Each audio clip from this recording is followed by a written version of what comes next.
Hello, Professor Kent. I wanted to thank you firstly to start off this video with because if it was not for your assignment, I wouldn't have gone out and ventured into nature and gone outside. I feel like it's really hard to do that because as you taught in your classes, that we live in such a society where we're kind of obstruct to live within cities or conglomerates or like buildings and stuff. Times have changed. Before it used to be that we used to go outside and hunt, fish, go for wars or something, or like whatever, but it used to not be a physical building as such. And now it's like we live in a house with roof over our heads. We go outside, sit in a vehicle, and then we drive off to a building where we go and work. And that's where probably, basically, in the 24 hours in a day, I found out that I'm probably outside just by chance. Just by chance, like just by the walk to the car, maybe the walk to work or something. That's a point where I could admire nature, you know. And your assignment really helped me see nature as a form of enjoyment in a long time because I work in healthcare and sometimes it involves taking clients for walks and stuff, and a location of a centers as such where we have greenery, marshes, the trails, and like nature around and stuff. And whenever I do take clients for a walk around that side, that's like a short moment where maybe in that 30 minutes walk, maybe like 3 or 5 minutes I get to admire the nature, while the rest of my time is in interacting with the client or focusing on the client. So I never got to really enjoy nature in so long, despite my some of my job roles and stuff even involve me venturing outside. But like today was a day where I did it for myself. It's Sunday right now and it's a rainy day, and when we had that lab session on Thursday, when I went inside the garden in KCIC, one of the room that smelled like a wet marsh. I think I even told in class that it reminded me of the island that I'm from and stuff, and it reminded me of how it used to smell back then. And like I lived over there for a short brief, maybe till I was like 5, and then after that I moved to a city, Dubai. But then like it kind of took me back to there. So then today I walked on the trail and stuff, and right now I'm in Berwick, and I walked through the Berwick Trail a whole stretch. I just kept walking on the trail, went to the parks, just walked on greenery and stuff. I went a bit off road from the trail too, and then I just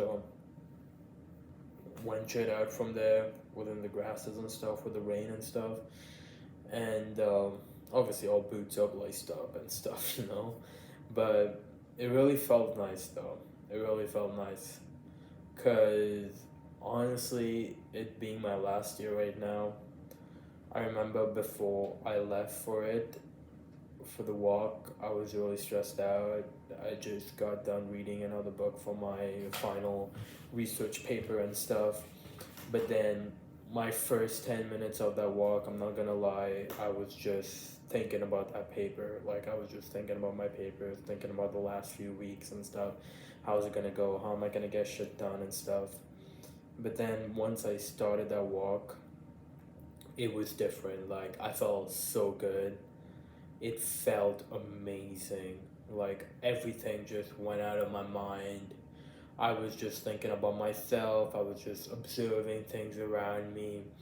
I was just seeing how small insects and stuff, and like creatures and stuff, how they're trying to like just move around and stuff. I was just looking at everything around me and not thinking about myself and my worries and my stress, and I was just going in there, and I was just, you could say, like, one with nature. I guess that's the term. I'm not really sure, but it was a nice and pleasant experience, and that's why I'm really grateful for you, Professor Ken, to have an assignment, which was really nice.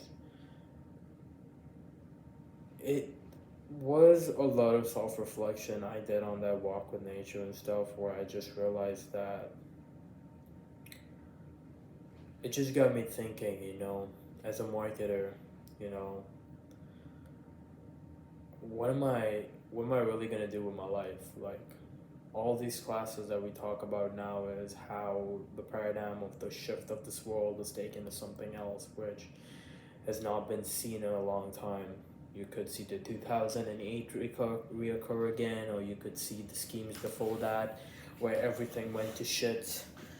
And I was just asking myself an important question, like really self reflecting and asking myself, because I had so much peace and quiet and none of the other worries on me. I was just saying to myself that, what can I do?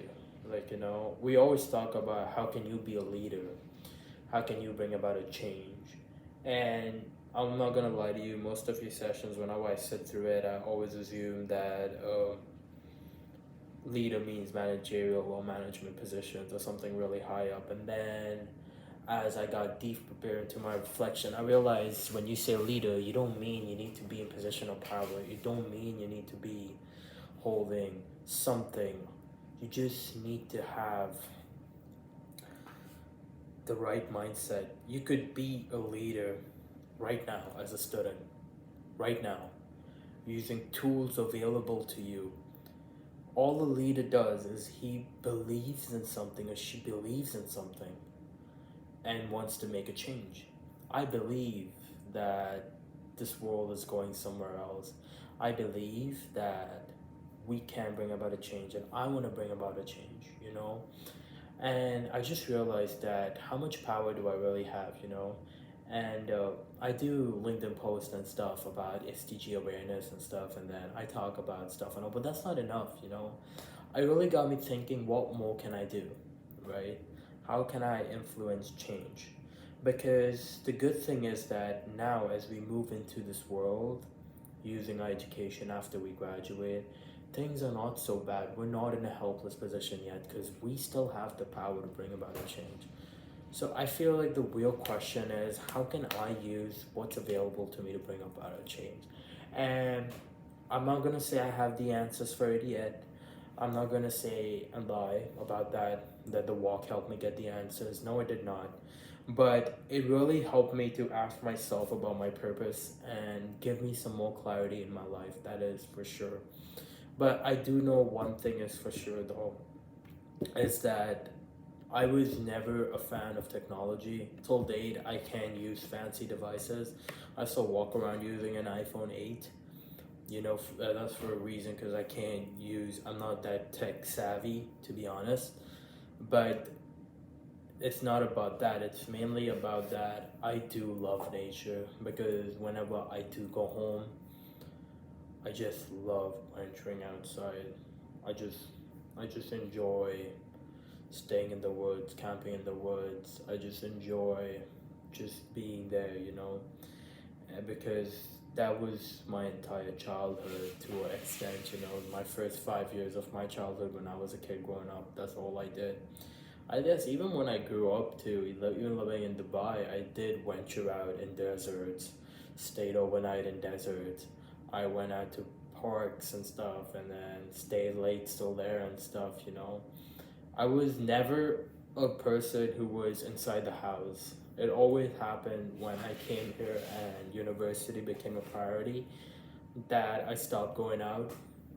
And it's been a long 4 years, to be honest, that I haven't done something like that. And I just realized the importance of nature.